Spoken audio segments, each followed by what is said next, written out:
want to go on to other sources of curses. And the next one is very important and very little understood by contemporary Christians. I call it persons with relational authority. That is, persons who have authority because of a relationship.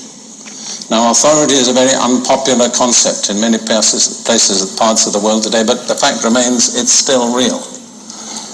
Authority is not created by man, it proceeds from God. And there are many different relationships in which a person has authority. Now, you may or may not like it, but a husband has authority over his wife in certain contexts. Parents have authority over their children.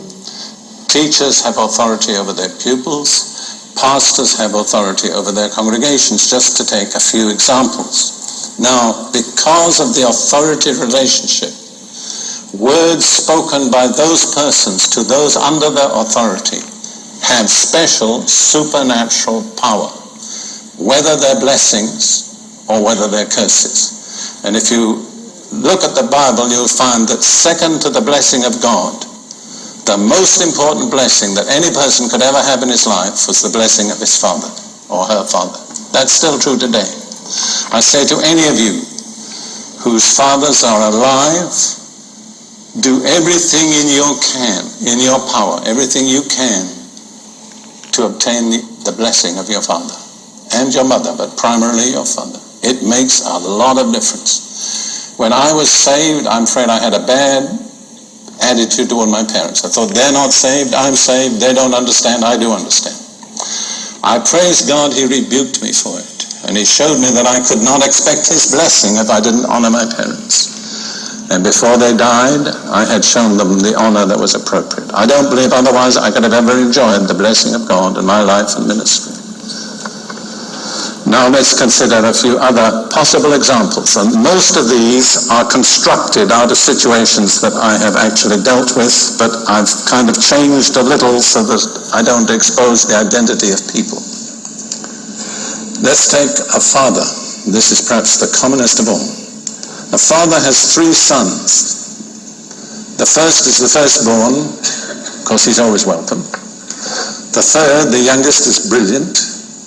But the middle one is neither firstborn nor brilliant. And he has a lot of the same characteristics that his father has. Have you ever noticed when people are bad, and they're bad in the way that we're bad, we like to take it out on them rather than ourselves? Have you ever noticed that? Parents, if you pick on one of your children, it's probably the one that's most like you, if you knew it. What you're objecting to is what's in you that you don't like. Anyhow, so the father says to this second son, you'll never succeed. You'll always be a failure. You'll never make it. What's that? It's a curse. And I've dealt with many men in their 40s and 50s who were still struggling against words spoken by a father before they were teenagers. Or let's say the father has a daughter, 15. Like some young ladies of 15, she has acne. And the father has to drive her to school every day. And every day she's up there in the bedroom putting things on her pimples. And so she's late. And so the father gets exasperated. And one day he says, you'll never get rid of those pimples. You'll have pimples for the rest of your life. 15 years later, she's a married woman with children of her own, and she is still struggling with her acne. Why? Because of a curse. Let's take about teachers. A teacher has a pupil who can't spell. Maybe he's got what they call dyslexia. You know, you put the letters the wrong way around. You're silly. You're stupid. You just don't try hard. You'll never succeed. Now, I know teachers shouldn't talk like that, but sometimes they do. And what's the result? A child, a boy or a girl, that never can make it in life. Ruth and I have a friend. A teacher said to her when she was a teenager, you're shallow. She's now, I think, in her 60s, or at least in her late 50s. And we discovered that all her life she's been struggling against that statement, you're shallow. And the strange thing about it is, if anybody doesn't deserve that statement, it's that lady. She is far from shallow. Do you see, there's authority behind those statements, and that makes them powerful. Usually speaking, there's a demonic element. Just show you one thing in James chapter 3, which is very important. James 3, verses 14 and 15. But if you have bitter envying and self-seeking in your hearts, do not boast and lie against the truth. This wisdom does not descend from above, but is earthly, soulish, demonic. In other words, if your attitudes are wrong and your reactions are wrong and you speak, what's going to come out will have a demonic element in it.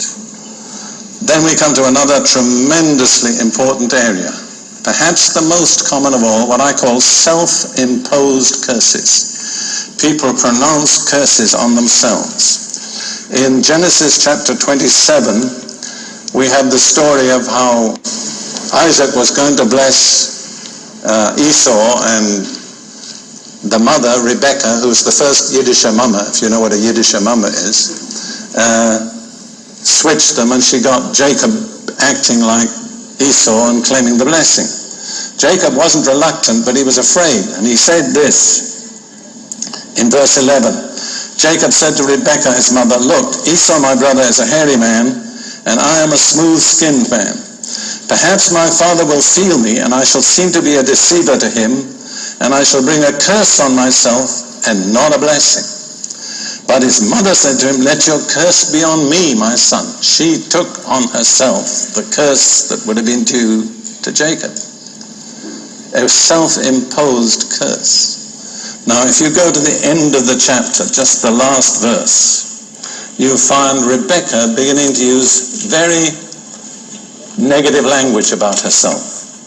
Rebekah said to Isaac in verse 46, "I am weary of my life because of the daughters of Heth. If Jacob takes a wife of the daughters of Heth, like those who are daughters of the land, what good will my life be to me? I'm tired of living. What's the good of living?" That's a typical statement by somebody who's under a curse, you see. Never permit yourself to say that. Don't make negative statements about yourself. Don't say, "I'll never be able to do this. I never succeed. I'm no use. I'm a failure. I just can't take it anymore." And then you go on and you say, "I wish I were dead. I'd be better off dead." Do you know what you're doing? You're inviting the spirit of death.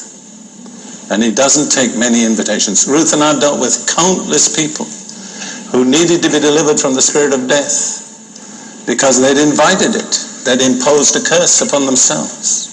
And we've learned one beautiful verse that has helped hundreds of people.